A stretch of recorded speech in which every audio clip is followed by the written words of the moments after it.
What's up, everyone? Today I'm going to try kind of a random video where I essentially recap the movies and TV shows that I watched over the last week, and I briefly talk about them and briefly review them.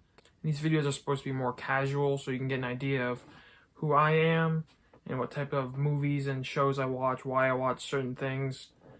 And also down below, feel free to share what you watched this week. I'm always curious to see what you watched, and especially if you watched something that you really liked or disliked. I'm always curious to see. If you enjoyed this video, don't forget to like, comment, and subscribe. It's a big help. Anyway, thanks for watching. To recap the movies I watched this week, I only watched 4 this week. As I mentioned the previous week, I had a kind of busy week. I didn't watch any on Sunday because, as I mentioned before, I watch wrestling on Mondays, Fridays, and the Royal Rumble was on Sunday. But I'm hoping to change that, at least get like 5 or 6 movies in a week. As that's probably my favorite hobby of all the things I do, so we'll see. Anyways, so my first movie I watched this week was Tuesday, and I watched A Perfect World, directed by Clint Eastwood, starring Kevin Costner and Laura Dern and a few others, people in there. And overall, I really like movies like this. It's kind of like set in the 50s, where Kevin Costner, he's an escaped prison inmate, and he essentially like kidnaps a kid who's a Jehovah's Witness, which that's kind of an irrelevant detail, but and essentially it's Clint Eastwood's team of agents hunting him down, and that's essentially the plot of the movie. I'm not gonna give anything away, but overall I really enjoy like movies like that, and so far of what I've seen of Clint Eastwood's directed movies, I have enjoyed them. I've seen Unforgiven and Gran Torino as well, and I've enjoyed all of them. He always seems to have like something to say in his movies, which I appreciate. And this one was no different. I have had some minor issues with it, but it's a solid movie and definitely worth a watch. I only have a simple DVD version. There's a Blu-ray out there, but it's not worth getting on Blu-ray if you have a DVD. It's not anything special, but it's certainly an enjoyable movie. You know, 1 or 2 time watch. And on Wednesday, I watched one of my favorite movies of all time. If you heard me talk about it last week, I'm rewatching the Star Wars movies in order at the start of 2021 because it had been a little while since I had watched them all. So I watched Star Wars Episode 3: Revenge of the Sith. I have it in this, once again, this Blu-ray set. I talked about it last week, but you know, just simple Blu-ray set. It gets the job done. No complaints about it. It's nothing special, but it is what it should be. Anyways, I watched Revenge of the Sith, which is the last prequel movie, and I've mentioned before that it's my favorite Star Wars film, really since I grew up watching it, and really ever since then. Every time I watch the movie, I like it even more. It'd definitely be in my probably top 10 favorite movies of all time. It's just, everything about it for me works. I understand where it comes up short for some people, like Anakin turning quickly. I can remotely see what you're talking about.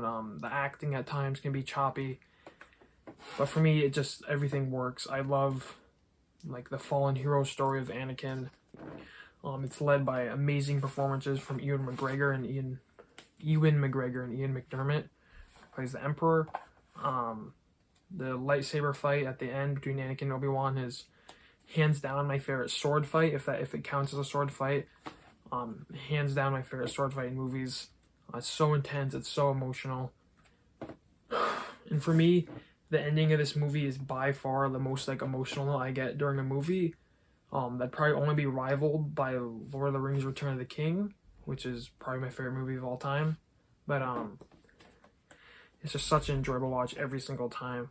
And it really seems like George Lucas finished off the prequels by like finally getting it right. And this whole movie feels way different than the rest of the other 2 prequels. Like, it's shot very cinematically, which is something you didn't really see with the other 2. But anyways, it's always a good watch anytime you watch the Star Wars movies, especially when you watch your favorite one. Mine's Revenge of the Sith. Next week I'm probably gonna watch Solo: A Star Wars Story, which is it's alright.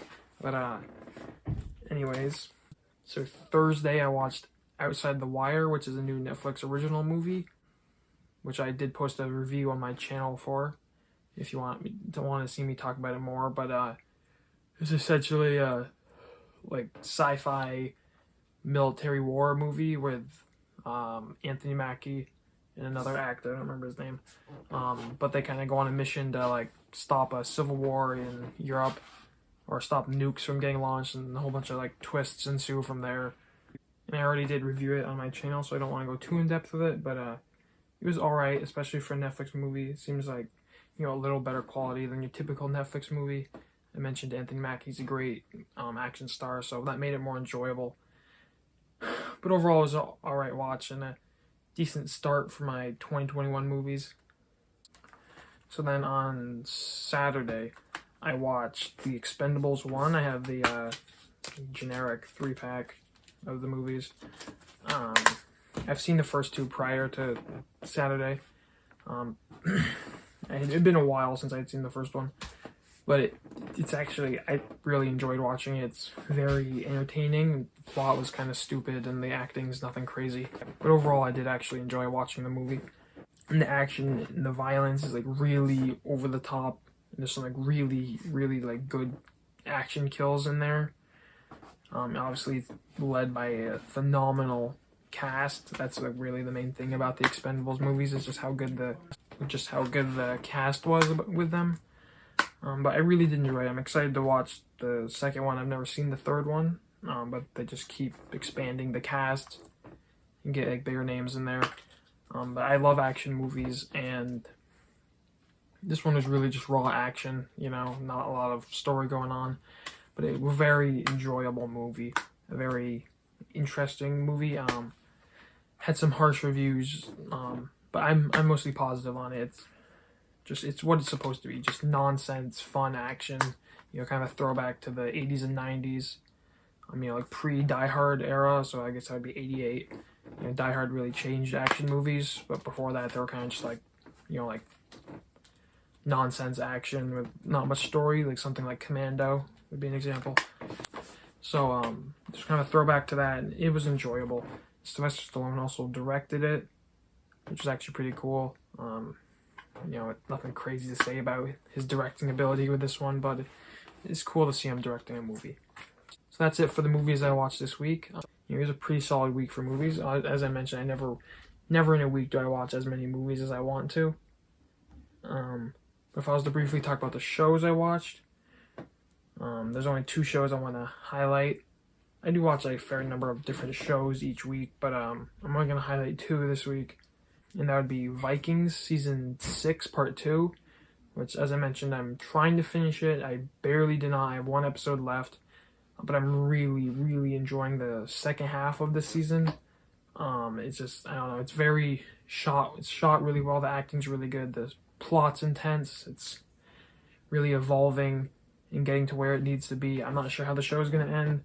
The second half of the season's really been a throwback to how good the show used to be in the early seasons. I'm really enjoying some of the plots we're getting, and I'm just kind of sad that it's ending on such a high note, because, you know, you never want a show that kind of struggled in the past recent years to end on a high note like that, and then, you know, it's like, oh, I want more, but, you know, it's alright. I am enjoying it. If you haven't seen Vikings, I believe it's all on Amazon Prime. It's definitely worth a watch, especially if you like historical, medieval type stuff, Vikings, you know, stuff like that. I personally do, so it was right up my alley. It's not like as historically accurate and like realistic as you might want, but yeah, it's very enjoyable. And the other show I've been watching is Legends of Korra season 1 and now season 2. I finished season 1 last week. As I mentioned before, I'm a huge fan of Avatar: The Last Airbender. It's probably my favorite show, or at least easily top 2. So I was excited to finally get around to watching Legends of Korra as they put it on Netflix. But, you know, it's kind of mixed. Finished season 1, it was alright. Started season 2, and it's I'm just not really happy with what we're getting so far.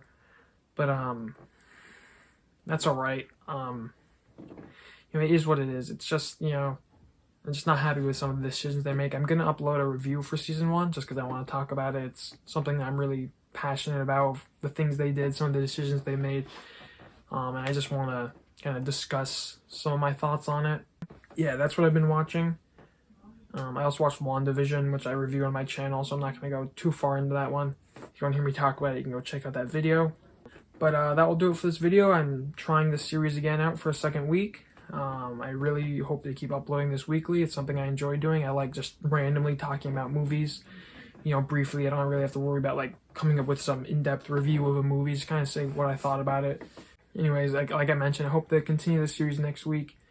And if you enjoyed this video, don't forget to like, comment, and subscribe. It's always a big help. My channel's small, so it's especially a big help.